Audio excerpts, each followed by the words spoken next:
बिस्मिल्लाहिर्रहमानिर्रहीम, अस्सलाम वालेकुम। मैं हूं सैबी काज़मी, आप देख रहे हैं फेसबुक और यूट्यूब। 25 अक्टूबर हफ्ते के दिन का ये वीलॉग। इसकी पहले अहम खबरें पर तफसील। सोशल मीडिया पर DJSI के हवाले से अचानक तब्दीली की खबरें, नया नाम भी सामने आ गया। इसकी क्या वजूहात है, कौन पीछे निकला? नवंबर में बड़े फैसले, जो इमरान खान को बनी गाला शिफ्ट करना है या लंबे अरसे के लिए जेल रखना है, ऑफर्स के साथ धमकियां भी, और ट्विटर अकाउंट को खामोश करने का केस भी है। आज सुहेल अफरीदी की पहली बड़ी फतह हुकूमत ने जो घुटने टेके। सोमवार को इमरान खान से मुलाकात की इजाज़त हुकूमत ने दी है। पीपल्स पार्टी के खैबर पख्तूनख्वा और पंजाब दो गवर्नर सुहेल अफरीदी की इमरान खान से मुलाकात की हमायत क्यों कर रहे हैं? और सुहेल अफरीदी का आज खैबर जिरगा में अवाम के साथ बड़ी तादाद की शिरकत, और इस्टेब्लिशमेंट ऑपरेशन के खिलाफ और मादनियात के खिलाफ बड़ा अहम मामला। वज़ीर ख़ारजा और शहबाज शरीफ की अहम तरीन नाकामी के बाद अब DJSI और कोर कमांडर्स भी मुख्तलिफ ममालिक के दौरे शुरू कर रहे हैं। अपने हाथ में ले लिया मामला। और लब्बैक पर पाबंदी में सुप्रीम कोर्ट का रेफरेंस, और मुरीदके में जो कत्ले आम कट्ठा छुट्टा खुलने का मामला। रिजवी बरदरान की गिरफ्तारी पर आज फिर बड़ी हलाकतों का क्यों हुकूमत कह रही है? बांग्लादेश में लब्बैक के लिए मुजाहरे, और नेतन्याहू और इसराइल में खुशियां, उन पर खबरें वहां क्या लगी, यरूशलेम पोस्ट में भी बताता हूँ।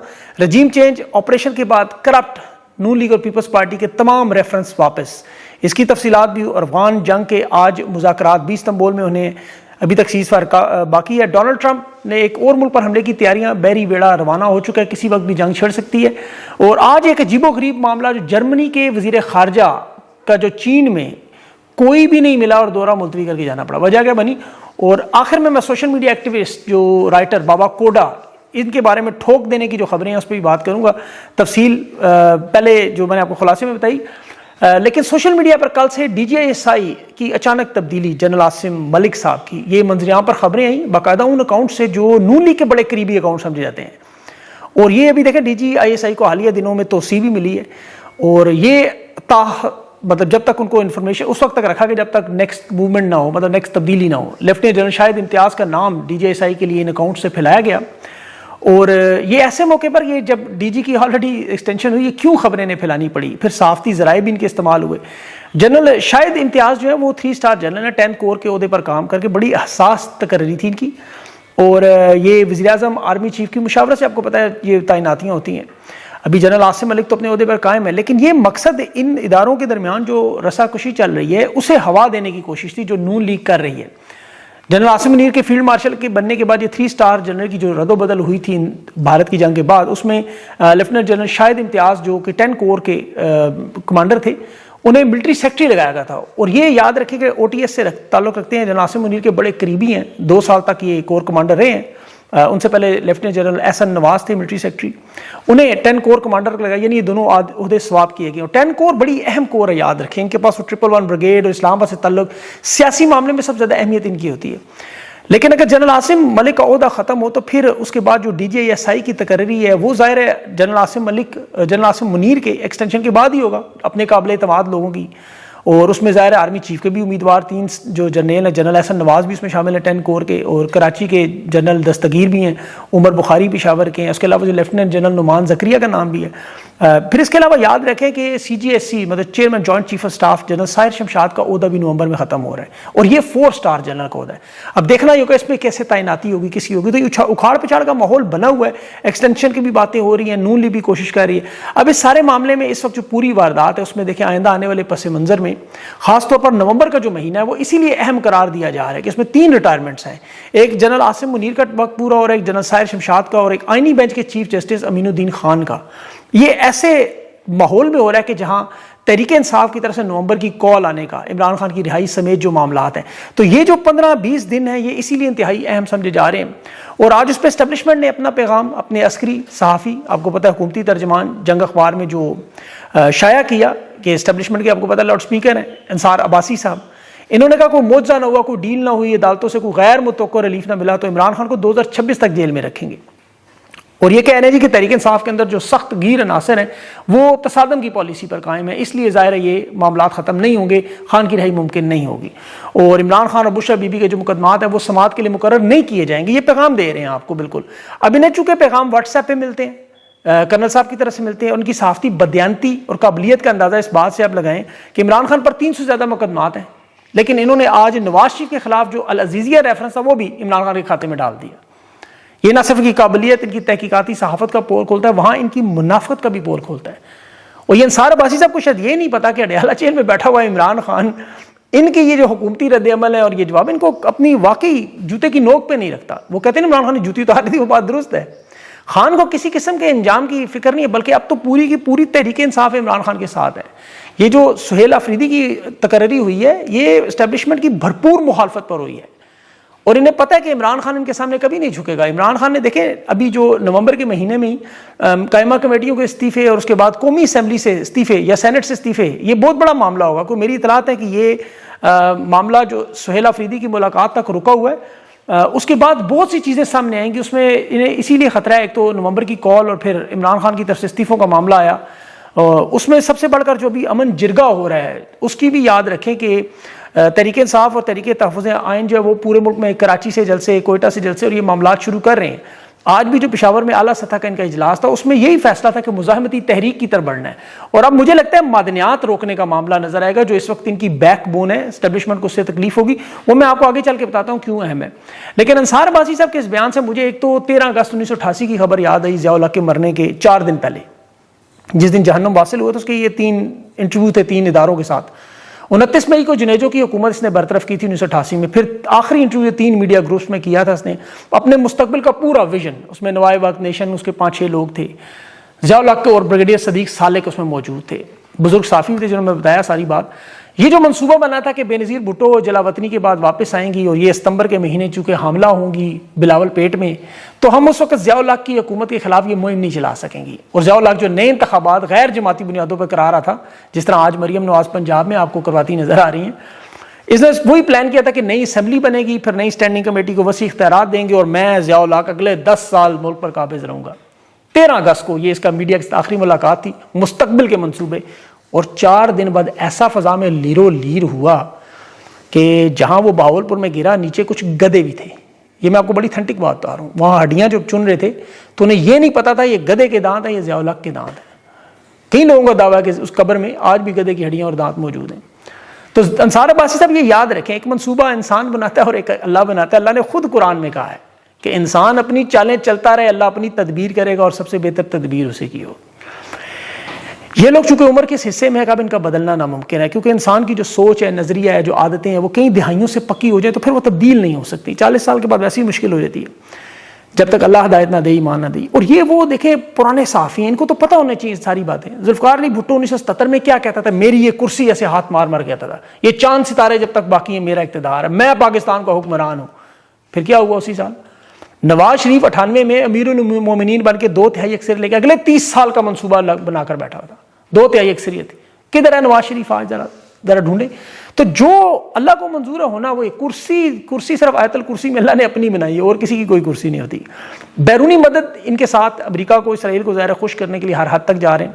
अब देखिए लबैक की जो पाबंदी का, आप इसराइल की अखबारें खोलें, आज यरूशलेम पोस्ट, वो कितने खुश है कि मजहबी जमात पर पाबंदी लगी। इसराइल के खिलाफ जो एहतजाज कर रहे थे, जो ट्रंप के अमन मंसूबे के खिलाफ निकले हुए थे, ये कह रहे हैं कि पाकिस्तानी काबीना ने पाबंदी लगा दी सानिया मुरीद के कत्लेआम पे भी। जो आदादो शुमार उन्होंने बताया जो हुकूमत के हैं, मतलब जो पैगाम उन्हें पहुंचाना था वो उन्हें मिल गया, उनकी खुशी का इजहार आ गया, नेतन्याहू खुश हो गया। खान की कैद भी इसी तरह, और क्योंकि खान भी इसराइल का आपको पता है हामी नहीं है, मुखालफत करता है, फ़लस्तीन की हमायत करता है, तो अब आवाज़ खान की भी ऐसे ही खामोश की गई थी। अब जो एस्टेब्लिशमेंट समझ नहीं रही, मुझे 3 सालों में बात समझ नहीं आ रही कि एक तरफ ये खान की मिन्नत तरला भी करते हैं, बनी गाला शिफ्ट हो जाए, दूसरी तरफ ट्विटर अकाउंट भी बंद करवाते हैं। खान को तोड़ने के लिए ओल्ड बुक जो डिक्टेटर की एक किताब है उसका हर हरबा इस्तेमाल हो गया, मैंने पढ़ी है, पूरा हर हरबा, कुछ भी नहीं रहा। अभी ट्विटर अकाउंट के लिए भी देखिए, इन्होंने 4 नवंबर को इमरान खान के अकाउंट बंद करवाने के लिए दरख्वास्त जमा कराई कि इमरान खान का ये अकाउंट बंद किया जाए, ट्विटर का जो एक्स अकाउंट से कर देता है, ट्वीट्स हटाई जाए। ये नून लीग के वकील हैं, बैरिस्टर ज़फ़रुल्लाह खान है, वो वाजिद गिलानी काबीना के जो मेंबर गुलाम मुर्तज़ा खान के जरिए दरख्वास्त करवाई। देख लें, फिर बंदे भी वही कि अकाउंट बंद करवाने का अदालत हुक्म दे, और उन्हें अरबाब मोहम्मद ताहिर की अदालत में 4 तारीख को केस भी लग गया। अब इससे अब आप देखें क्या हुकूमत बेहतर होगी, पाकिस्तान बेहतर होगा, क्या हालात होंगे? जरा इनको जरा कोई अकल का अंधा इन्हें दिखाए। शहबाज शरीफ को आज तकरीर करते आप सुने, कह रहा है कि मोहसिन नकवी और उसकी टीम ने पाकिस्तान की तरक्की की तारीख लिख दी।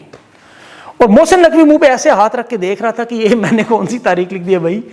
पाकिस्तान की 2023 से अब तक क्रिकेट को देख लें, मोहसिन नकवी के पास हुआ है 5 दफा हिंदुस्तान से, न्यूजीलैंड से, अफगानिस्तान से, ऑस्ट्रेलिया से, इंग्लैंड से, अमेरिका से ऐसी बुरी तरह जलालत वाली हार।